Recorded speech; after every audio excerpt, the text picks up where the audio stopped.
Padre Celestial, te damos gracias porque siempre has estado allí. Antes de que se construyeran las montañas, de que los océanos se llenaran de agua, antes de que las estrellas fueran lanzadas a su órbita, antes de que aparecieran los primeros signos de vida en este planeta nuestro, antes de que el primer hombre mirara hacia arriba, te agradecemos que estuviste allí. Te alabamos porque siempre estarás allí. Otras cosas que conocemos pasarán. Estas montañas y océanos, e incluso esas estrellas algún día se irán. Incluso los cielos se enrollarán como una manta, pero tú seguirás allí.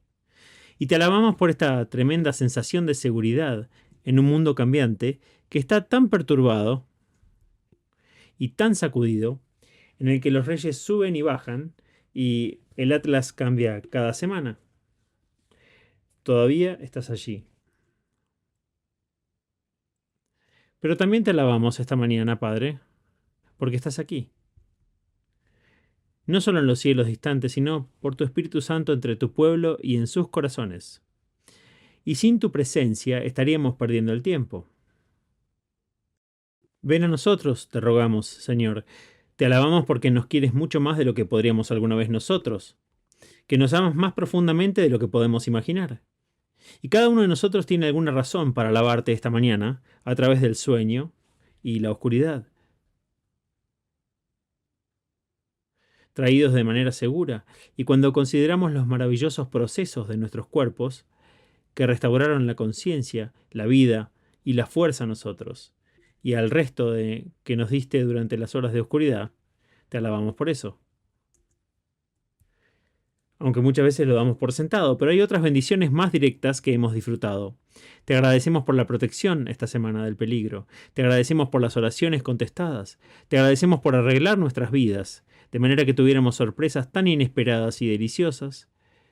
Conocimos personas que no esperábamos conocer, y luego nos dimos cuenta de que querías que los conociéramos. Te agradecemos por las cartas recibidas que fueron un poco aliento del cielo para nosotros. Te agradecemos por las conversaciones con tus santos que nos elevaron a deseos más nobles de ser más cercanos a lo que deberíamos ser, para ser más dignos de nuestras oraciones y alabanza. Es tan fácil, Señor, hablar contigo en la paz y tranquilidad de esta comunión y de la alegría y el amor de tus santos, pero tenemos que vivir en el mundo durante el resto de la semana. Te agradecemos tu presencia allí también. Así que haz de este día un día real. Hazlo un día de alegría. Haz que sea un día de adoración, y si algún extraño está entre nosotros, ayúdalo a sentir que nos pertenece, si te pertenece a ti. Y que tu iglesia en todo el mundo sea edificada, fortalecida y utilizada para tu gloria este día. En el nombre de Jesús. Amén.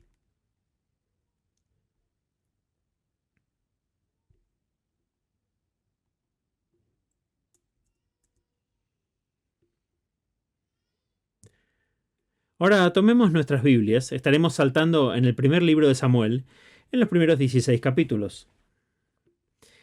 El don de la oración se puede transmitir de generación en generación. Y esta mañana veremos a una madre que fue una maravillosa mujer de oración y un hijo que se convirtió en un hombre de oración. No se convirtió en un hombre de oración porque ella le enseñó a orar, sino porque ella oró. Y lo primero que quiero decir esta mañana es que muchos padres enseñan a sus hijos a orar y muchos niños dejan de orar cuando se hacen adultos.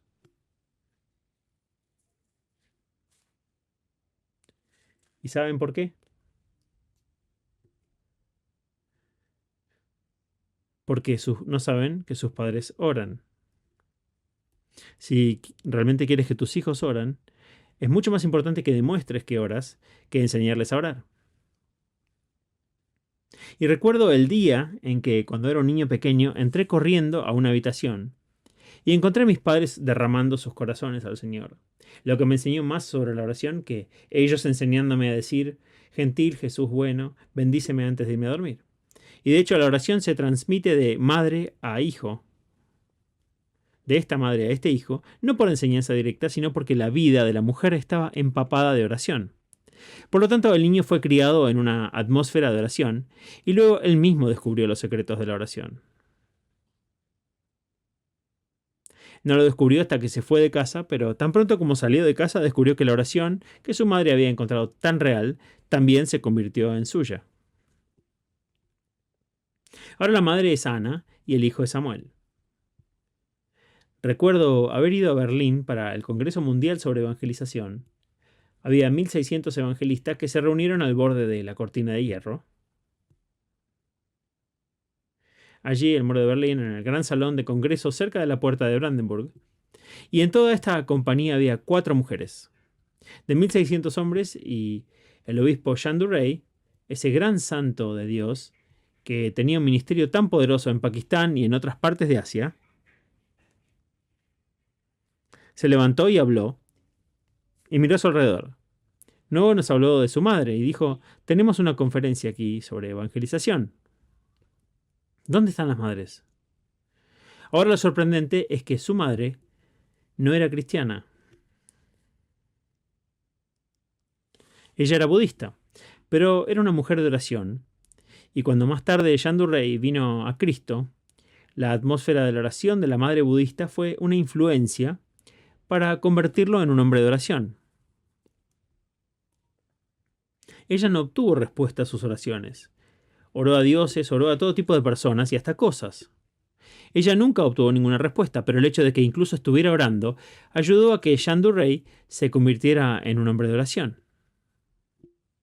Cuando una madre ora al verdadero Dios y obtiene respuestas a su oración, eso tendrá una profunda influencia en los niños, porque no es solo que los padres oran, la mayor demostración para los niños es cuando los padres obtienen respuestas a sus oraciones, y cuando los niños dicen cómo sucedió eso, y los padres pueden decir, porque oré. Ese será el factor decisivo. Y si nuestros hijos nunca ven respuestas a nuestras oraciones, ¿podemos culparlos si dejan de pedirle a Dios cuando sean adultos? Ahora miremos a Ana, una madre. Y el interés en las oraciones de Ana radica en el contenido de sus oraciones. Lo que dijo. Mientras que encontraremos que el interés de las oraciones de Samuel no se centra en lo que dijo, porque casi nunca sabemos lo que dijo, sino más bien en el contexto, las situaciones en las que oró y el tipo de respuestas que obtuvo. Esta mañana quiero centrar toda mi atención en las respuestas a la oración. ¿Qué pasó cuando la madre oró? ¿Qué pasó cuando el hijo oró? Ahora la oración de Ana en 1 Samuel capítulo 1 es la primera oración de petición registrada de una mujer en la Biblia y es la última oración registrada de una mujer en el Antiguo Testamento, hasta donde pude descubrir. Solo hay una oración de una mujer registrada en las Escrituras, razón de más para la que deberíamos prestarle más atención y aprender. Especialmente ustedes, madres, damas, aprendan de Ana cómo orar. La oración está en los versículos 9 al 13. Solo leeremos la oración y luego hablaré de ello y les diré por qué hizo esta oración y qué sucedió. En el versículo 10, ella estaba profundamente angustiada y oró al Señor y lloró, amargamente. E hizo un voto y dijo, oh Señor de los ejércitos, si realmente miras la aflicción de tu sierva y te acuerdas de mí y no te olvidas de tu sierva, sino que le das un hijo a tu sierva, entonces lo entregaré al Señor todos los días de su vida y ninguna navaja tocará su cabeza.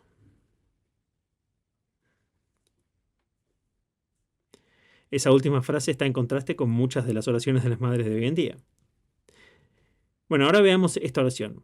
¿Cuál fue esta angustia personal tan profunda que la hizo llorar ante el Señor? Ella era una de las 2 esposas de un hombre. Él no debería haber tenido 2 esposas. Dios les había dicho desde el principio que no debían hacerlo. Pero me temo que muy a menudo los patrones de comportamiento se le escapan a Dios. Incluso las personas que profesan ser el pueblo de Dios se le escapan. Y este hombre tomó 2 esposas. Recuerdo que alguien me dijo una vez, una cosa que el buen Dios nunca quiso fue que 2 mujeres compartieran la misma cocina. Y esto es lo que pasó aquí. Causó angustia, hubo celos, irritación, dificultad y se centró en una sola cosa simple. La otra esposa tenía muchos hijos y ella no tenía ninguno. Y la otra esposa se burló de ella. La provocó, la ridiculizó. Dijo, ¿qué clase de esposa crees que eres? Y yo puedo tener hijos para él y tú no. Y pueden imaginar la angustia que esto causó a una mujer sensible. Entonces ella lloró amargamente al Señor sobre su problema. No había médicos ni clínicas a las que pudiera haber ido de todos modos para discutir esto. Intentó tener bebés con bastante frecuencia y no había tenido ninguno. Así que vino a Dios y dijo esta oración. Es una oración muy personal. Tan personal que ella no lo dijo en voz alta. Es el primer caso registrado de oración silenciosa en las Escrituras. Su boca se movió, pero no salió ningún sonido. Hizo que alguien pensara que estaba borracha. Ella lloraba y murmuraba, pero solo estaba pronunciando una oración que ni siquiera necesitas decir en voz alta. Dios conoce las palabras en nuestra boca antes de que estén en nuestra lengua. Y fue una oración silenciosa. Pero sabemos lo que lloró. Debe haberlo escrito, lo dijo a alguien más y lo trajo aquí. Samuel, presumiblemente. Y él lo escribió para nosotros. Lo primero que quiero que noten es su petición. No dijo, dame gracia para aguantar este ridículo. Ella dijo, dame un bebé. Eso es atrevido. No solo dijo, dame gracia para aceptar mis circunstancias. Dijo, cambia mis circunstancias. Y esa es una oración de tremenda fe en las circunstancias. Pero ella fue muy humilde al respecto. 3 veces le dijo, soy tu esclava, tu sirvienta. Esta palabra aparece 3 veces en la primera oración. Tu sirvienta, tu sirvienta, tu sirvienta. Solo soy una pobre cosa insignificante, pero dame un bebé, para que toda esta situación pueda cambiar. Fue una petición especial de una mujer angustiada. Pero ahora quiero que noten que, sumado a su solicitud, fue una resolución. Si me das este bebé, te daré el bebé de vuelta a ti, durante toda su vida adulta. Si tú das, yo daré. Aquí hay una oración que no es egoísta. Ella está dispuesta a pedir algo de Dios para que pueda ser usado para Dios. Y Dios ama una oración como esa. Una vez cuestionó a una congregación si alguna vez le habían pedido a Dios un aumento de salario.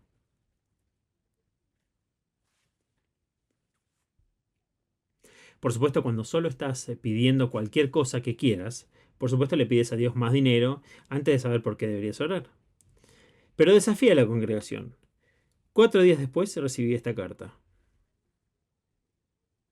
Tal vez recuerdes que el domingo pasado nos preguntaste si alguna vez le habíamos pedido al Señor un aumento de salario para canalizar más dinero hacia su trabajo.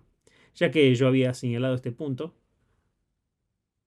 si me das, entonces te daré. Bien, desde hace bastante tiempo, cada vez me resultaba más difícil llegar a fin de semana para ayudar a los demás y ayudar a sostener las causas cristianas en las que estoy interesado. Desde hace años pongo una suma fija cada semana para trabajo misionero definido, pero últimamente encontré que era imposible.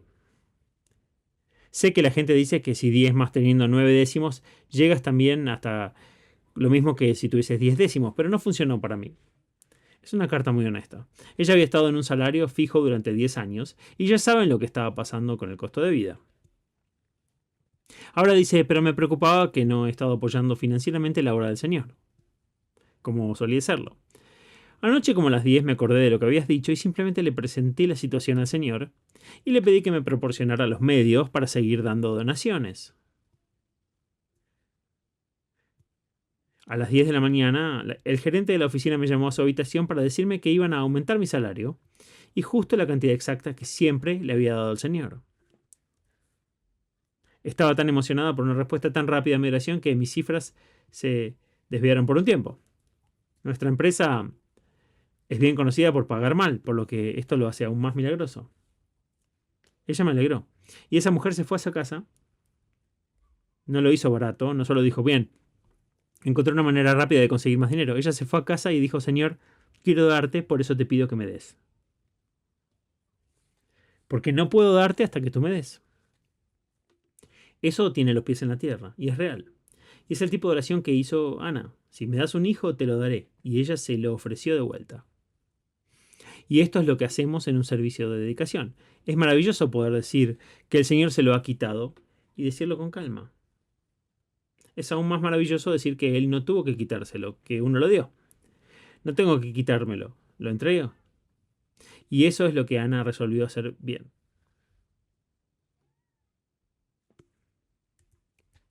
Ahora, la siguiente oración de Ana, y la única otra registrada, está en el capítulo 2, versículo 1 a 10, y han pasado 12 años. Y ahora ella va a tener que cumplir la resolución que había hecho 12 años antes. Esto es una gran prueba. Es bastante fácil hacer una promesa y luego nunca tener que cumplirla durante 12 años. Y luego 12 años después enfrentarla. Estoy muy seguro de que les he hablado de un niño que vino a verme una vez y me dijo que tenía verdaderos problemas con mis padres. Creo que Dios me ha llamado del campo misionero y ellos se niegan a dejarme ir porque están jubilados y yo soy el único que vive en casa. Y fui a ver a esos padres. Y les dije, ¿dedicaron a su niño cuando era un bebé? Oh, sí, dijeron, por supuesto que sí, tenemos el certificado arriba. Y tuve que decirles, bueno, ahora deben hacer lo que dijeron que harían cuando se lo entregaron al Señor. Y Ana, 12 años después, entregó ese niño a la obra del Señor. Y esta es la oración que ella hizo en ese momento. Capítulo 2, 1 al 10. Ana también oró y dijo, mi corazón exalta en el Señor. Tengan en cuenta que estaba a punto de perder a su niño, a su único niño. Mi corazón se exalta en el Señor. Mi fuerza se exalta en el Señor. Mi boca se burla de mis enemigos, porque me regocijo en tu salvación. No hay santo como el Señor, no hay nadie fuera de ti. No hay roca como nuestro Dios. No hables más con mucho orgullo, no dejes que la arrogancia salga de tu boca, porque el Señor es Dios del conocimiento y por Él se pesan las acciones. Los arcos de los poderosos se rompen, pero los débiles se llenan de fuerza. Los que estaban saciados se alquilaron por pan, pero los que tenían hambre dejaron de tener hambre. La estéril ha parido 7, pero la que tiene muchos hijos está desamparada. El Señor mata y da vida. Él baja al Seol y levanta. El Señor empobrece y enriquece. Él humilla y también exalta. Levanta al pobre del polvo, levanta a los necesitados del montón de cenizas, para hacerlos sentarse con los príncipes y heredar un asiento de honor. Del Señor son los pilares de la tierra, y sobre ellos ha puesto el mundo. Él guardará los pies de sus fieles, pero los malvados serán cortados en oscuridad. Porque no con fuerza un hombre prevalecerá. Los adversarios del Señor serán despedazados contra ellos. Él tronará en el cielo. El Señor juzgará los confines de la tierra. Él dará fuerza a su rey y exaltará el poder de su ungido. Esto no suena en absoluto como la oración de una mujer, pero fue una mujer que lo hizo. Sería mucho más probable que una mujer orara por el amor de Dios en lugar de su santidad, su poder. Estas son las cosas que llenan la oración. De hecho, esto es una prueba de que ella había crecido en oración durante esos 12 años. No era una oración de madre natural, sino una oración sobrenatural. Ella comienza, por supuesto, como es de esperar, con sus sentimientos. Tiene muchos sentimientos. Su corazón está burbujeante. Mi corazón se exalta, está emocionado. He sido levantada. Y ahora ella es capaz de burlarse de sus enemigos, aquellos que se burlaban de ella porque creían en Dios. Ella puede decir ahora, Dios tiene la última palabra. Aquí hay una mujer con todos los sentimientos de victoria y alegría que ha conocido que Dios puede salvar una situación y se regocija en la salvación. Ahora eso es bastante natural, pero ahora alaba a Dios por lo que Él es. Su oración se basa en hechos, no en sentimientos. El hecho de la santidad de Dios. Esto lo hace único. No hay nadie como Dios. Nadie tan confiable como Dios. Ella piensa en el conocimiento de Dios y le dice a la gente, tengan cuidado con lo que dicen. Dios sabe lo que dice sobre mí o sobre cualquier otra persona. No seas arrogante con tu boca. Dios lo sabe. Y luego alaba a Dios por su poder, que puede levantar a alguien desde abajo hasta arriba. Y Él puede tomar a alguien desde arriba y empujarlo hasta abajo. Estamos en un mundo en el que la gente se empuja y trata de ascender en la escala de la vida social y está llena de ambición. Pero Dios se siente en el cielo y dice que Los mansos heredarán la tierra. Dios puede revertir posiciones así. Puede tomar pescadores y zapateros y puede convertirlos en reyes y sacerdotes y sentarlos en tronos. Y puede tomar reyes, emperadores, dictadores y hundirlos hasta el polvo. Ella lo alaba por su poder de hacer con los seres humanos lo que él quiere y luego lo alaba por su justicia, por sus principios morales. Dios no derriba al hombre o levanta a otro arbitrariamente, sin motivo alguno. Él levanta a los humildes y los que oran, y los que viven para él, y él derriba a los malvados. Siempre se puede ver por qué Dios levantó a alguien y por qué Dios lo derribó. Su justicia. Qué oración tan notable. Y termina con una palabra de profecía, una palabra increíble de profecía. Ana, al final de esta maravillosa oración, dice que le dará fuerza a su rey. Y no había rey. Y nunca había habido un rey en Israel. Su hijo iba a elegir a los dos primeros reyes en Israel, Saúl y David. Y más que eso, de sus propias entrañas y de su propio árbol genealógico vendrían después pueblo real, reyes y sacerdotes. Y de su propia nación vendría el rey de reyes y el señor de señores. Es increíble que esta mujer convirtiera la oración en profecía y viera el futuro.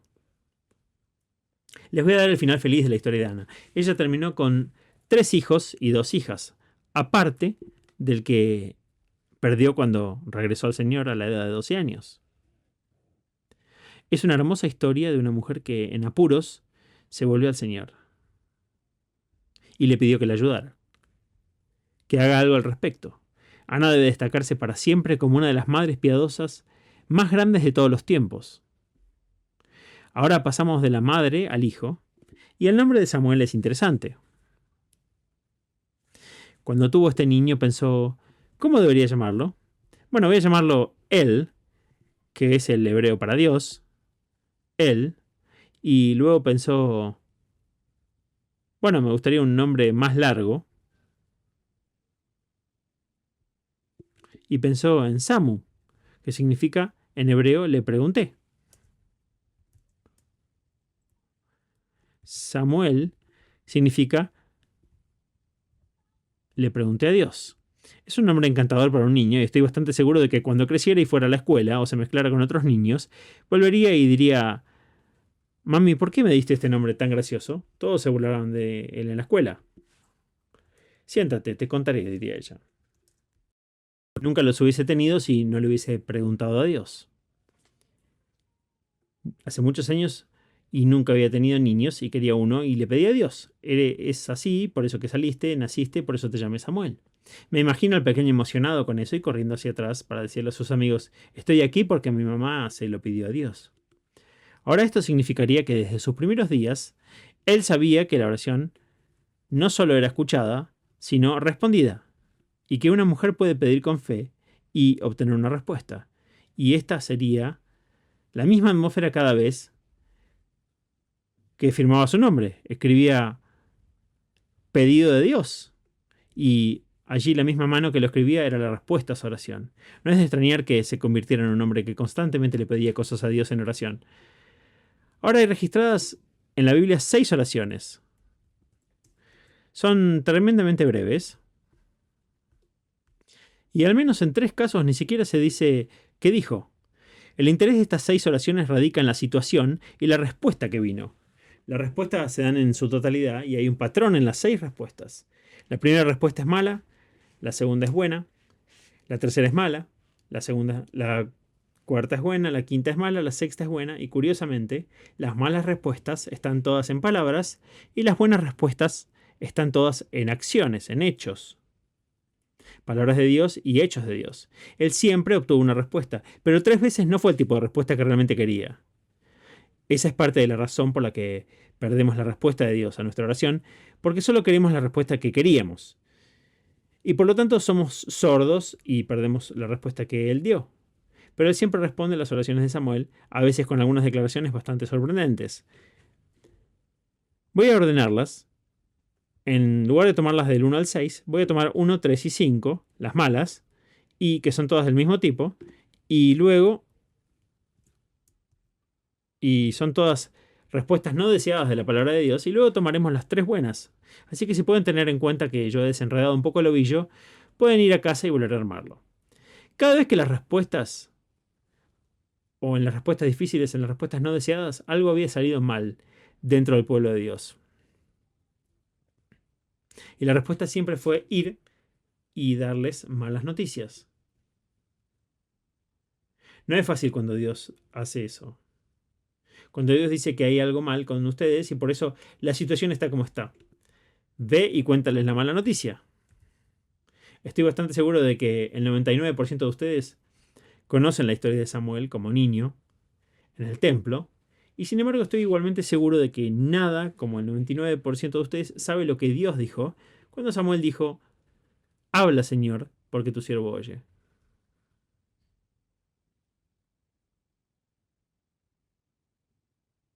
Somos maravillosos al lamer la mermelada de la Biblia y dejar el resto. Siempre nos detenemos leyendo en el punto crucial, cuando es probable que surja algo desagradable.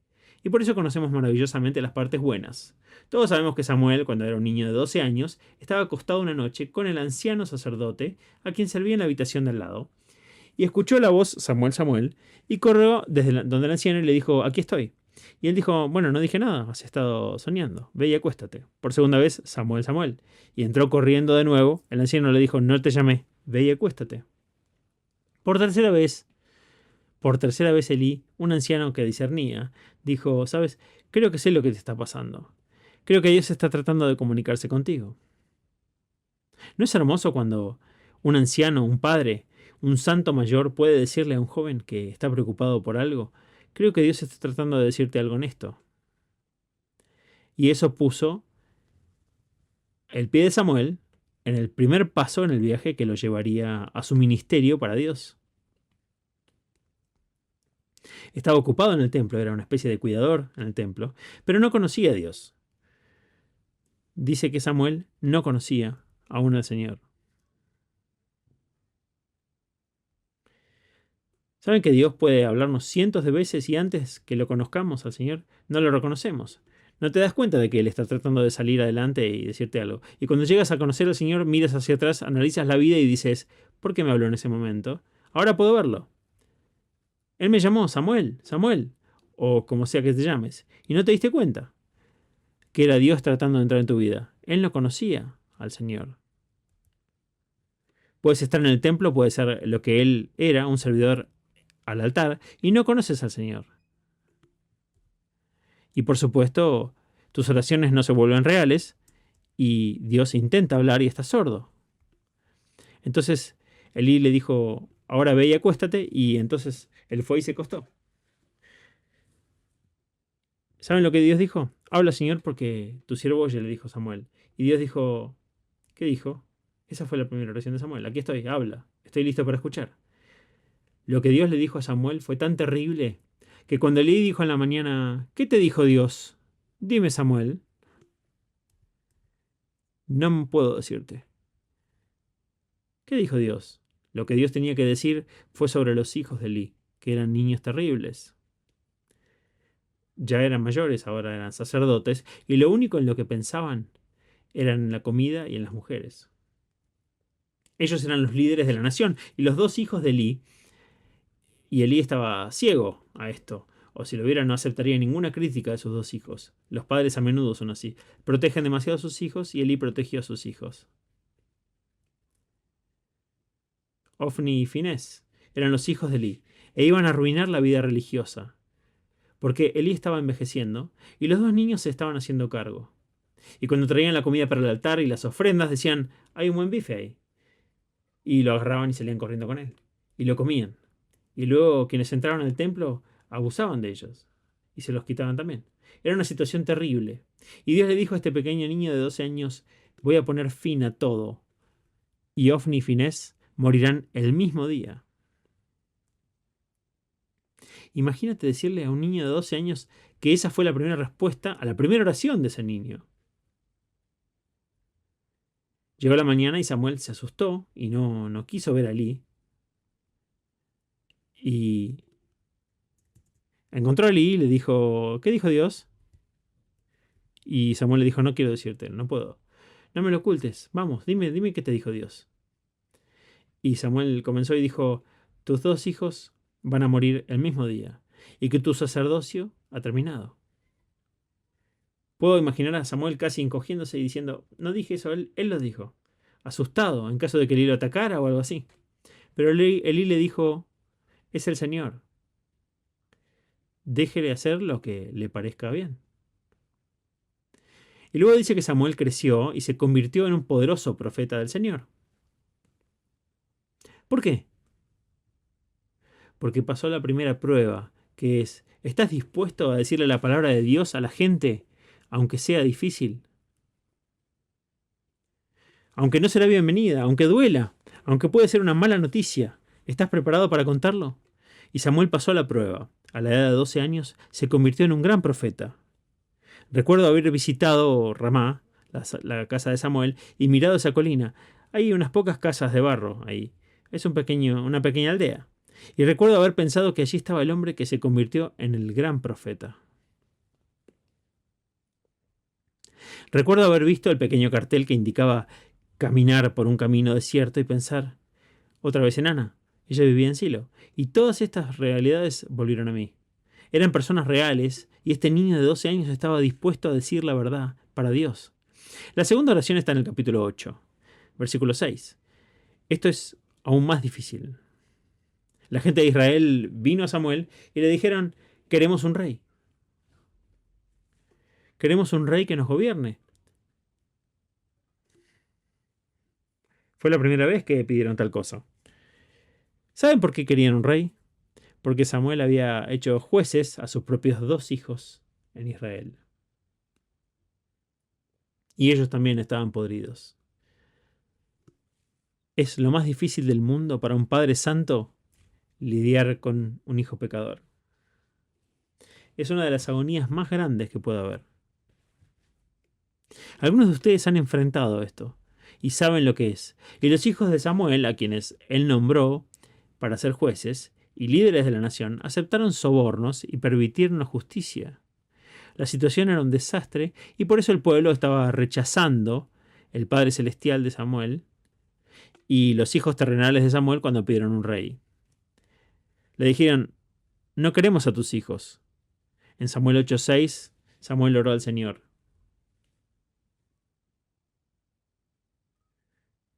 No dice lo que dijo. Ahora estaba enfrentando lo que Elí había enfrentado, un par de hijos que eran malos y quienes no eran aptos para tomar el control. Y Samuel oró. Fue una respuesta difícil. Dios dio una respuesta. Dijo, Samuel, tendrás que darles un rey. No será bueno para ellos, será malo para ellos. Pero tendrás que darles uno, debes advertirles cómo será. Y nuevamente Samuel tuvo la desagradable tarea de darles malas noticias. Pueden tener a su rey, pero les advertiré lo que hará.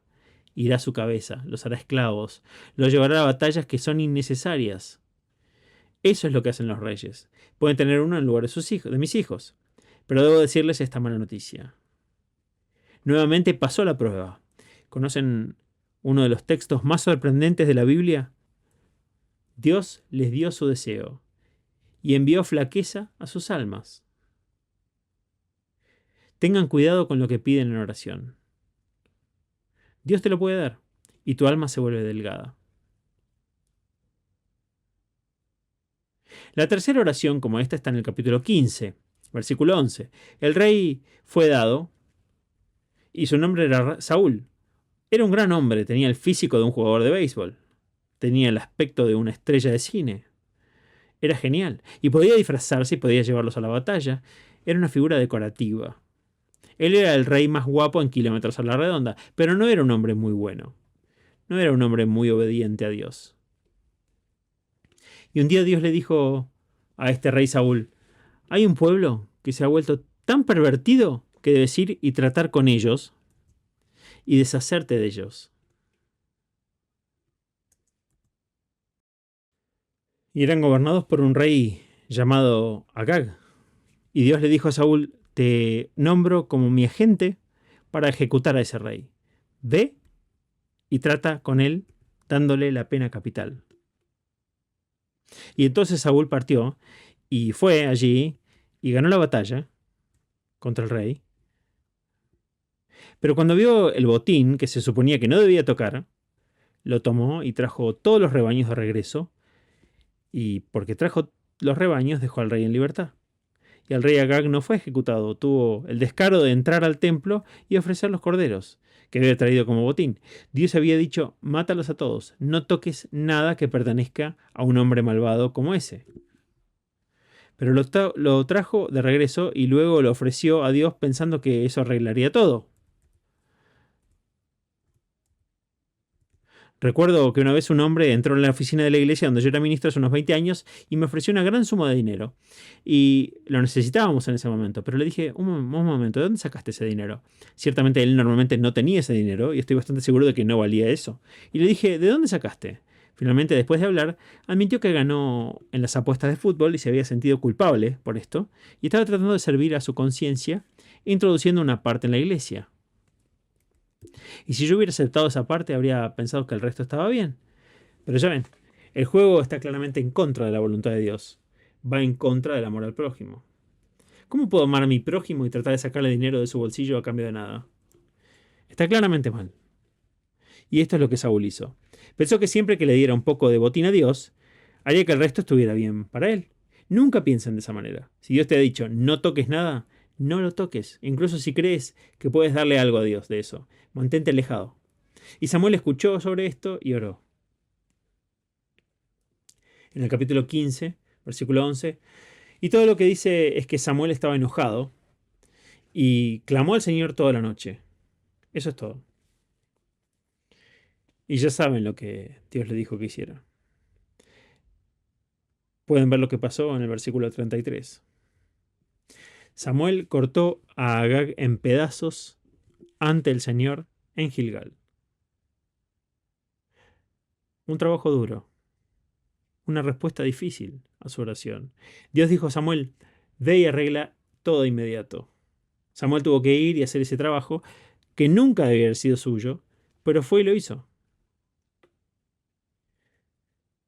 Hay muchos sentimientos. ¿Estarían ustedes preparados para tirar de la palanca o presionar el botón si Dios lo dice? ¿Tiene la persona otra opción? Y Dios le dijo a Samuel, debes ir y hacer esto. Estas fueron las tres respuestas difíciles y Samuel pasó la prueba cada vez que obtuvo una respuesta. Y Dios le hizo decir o hacer algo muy difícil, pero lo hizo. Ahora miren las otras oraciones. En cada uno de los otros tres casos fue un contexto bastante diferente. En cada uno de los otros tres casos oró debido a que un enemigo externo lo atacaba. Y en cada caso, Dios dio la liberación. Primero fueron los filisteos, luego los amonitas y luego los amalecitas. Cuando algo estaba mal dentro, Dios dio una respuesta dura y dijo, hazlo difícil y soluciónalo. Pero cuando algo estaba atacando desde afuera, Dios se apresuró a responder la oración de protección y ayuda. Y estas tres oraciones son todas iguales. La primera, capítulo 7, versículo 9, está en un lugar llamado Mizpa. Es una oración en el campo de batalla y es el versículo 9. Samuel entonces tomó un cordero mamón y lo ofreció como holocausto al Señor. Y Samuel clamó al Señor por Israel, y el Señor le respondió.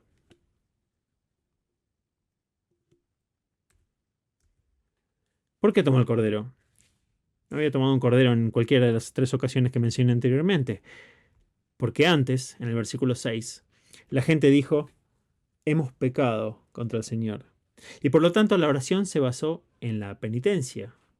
Y dijeron, Señor, sabemos que no somos dignos, sabemos que somos pecadores, sabemos que no estamos en lo cierto, pero estamos siendo atacados. ¿Nos ayudarás? También estuvo acompañado de ayuno y oración. Y la oración y ayuno juntos son una combinación poderosa. ¿Cuándo lo intentaron por última vez? Oran y ayunan. Jesús dijo en una situación, este tipo no saldrá excepto a través de la oración y el ayuno.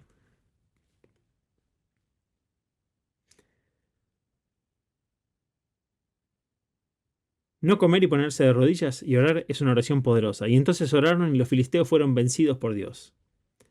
La segunda oración está en el capítulo 12, versículo 8. Una situación similar. Los amonitas están ahí. Esta vez Samuel se da cuenta nuevamente de que no son dignos de que la oración sea respondida. Y le pide a Dios que discipline a Israel, arruinando la cosecha. Y un trueno y una tormenta lo hacen. Y ahora Samuel dice, ¿se arrepentirán ahora y orarán conmigo a Dios por la liberación de los amonitas? Y lo hicieron y Dios los libró. Y después de eso, cuando iban a la batalla, Samuel dijo una cosa que es un texto que podrían subrayar en su Biblia. Versículo 23 del capítulo 12. En cuanto a mí, lejos esté de mí pecar contra el Señor, al dejar de orar por ustedes.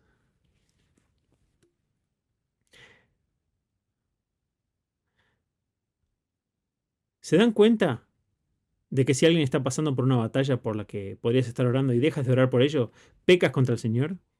Y también contra ellos. Samuel dijo, vayan y peleen contra los amonitas. Ahora, en esta batalla, entren y Dios no permita que peque contra el Señor al dejar de orar por ustedes. Aquí hay un hombre que está descubriendo que la manera de ayudar a las personas en una batalla es seguir orando, seguir pidiendo la victoria para ellos. Y la oración final en esta serie está en el capítulo 16. Tiene lugar en Belén, y ahora el enemigo son los amalecitas. Todos eran personas reales. Sé que suenan nombres raros, esos amonitas y amalecitas, y alguien más dijo los parásitos, alrededor de la tierra de Canaán. Pero eran enemigos reales, y esta es la oración final registrada de Samuel. Capítulo 16, y Samuel estaba asustado. Y en el versículo 2 dijo, ¿cómo puedo ir? Si Saúl lo oye, ¿me matará? Ahora tiene miedo del hombre que eligió para ser el rey. Saúl ha ido destruyéndose mentalmente, moralmente. No es apto para guiarlos. Y los amalecitas vienen y Dios le dice a Samuel, quiero que vayas y elijas otro rey. Y Samuel dice, pero Señor, si Saúl se entera de eso, pensará que soy un rebelde, estoy liderando una rebelión. Él vendrá y me destruirá. Pero Dios le dice que se vaya. Samuel fue y aprendió esto. Y es una lección profunda. Dios lo guió en oración y Dios le enseñó una lección. Está al final del versículo 7. El Señor le dijo a Samuel, no mires en su apariencia ni la altura de su estatura, porque lo he rechazado, porque el Señor no ve como ve el hombre. El hombre mira la apariencia exterior, pero el Señor mira el corazón. En otras palabras, Samuel, he estado tratando de enseñarte a no juzgar por las apariencias exteriores. Déjame guiarte y te llevaré con el hombre que quiero que resulte ser el mejor rey que jamás hayan tenido. El rey David en Belén, un hombre conforme al corazón de Dios. Samuel fue el hombre correcto la segunda vez, porque no dejó que sus ojos juzguen, dejó que Dios lo guiara. Y esta es una oración realmente profunda. Cuando llegas al punto en la oración en el que Dios puede guiarte hacia la persona más improbable, la solución más improbable, y decir que esa es la respuesta, y los amalecitas ahora fueron derrotados. Entonces déjeme terminar. Tengo un minuto. Ana y Samuel, madre e hijo. Y terminamos en Belén. Hay otra madre y otro hijo en quienes no puedes dejar de pensar cuando lees la historia de Ana y Samuel. María y Jesús, él nació en Belén. Si lees la oración de María cuando Jesús fue concebido y nació, descubrirás que está basada en la oración de Ana. María la Virgen, la Santísima Virgen, Madre de nuestro Señor, no dudó en usar las oraciones de otras personas para expresar su alegría. Y esa es una manera encantadora de orar a veces. Y esta madre que oró por este niño y sabía que se le iba a entregar al Señor, hizo una oración que siglos después fue utilizada por María, cuya alma exaltó en Dios a su Salvador. Que Dios le había dado también un niño para entregar al servicio de Dios. Entre estas dos madres a lo largo de los siglos hay un vínculo encantador. Ambos fueron madres de oración y profecía, y ambas produjeron hijos que podían orar y obedecer una respuesta al Señor, incluso si era difícil, y lo hicieron. Oremos. Padre, gracias por darnos el privilegio de arrodillarnos junto a algunos de tus santos de antaño y escuchar sus oraciones. Gracias también por darles respuestas que nos ayudan a buscar las respuestas que tú quieres darnos a nosotros. Habla, Señor, a tus siervos aquí. Amén.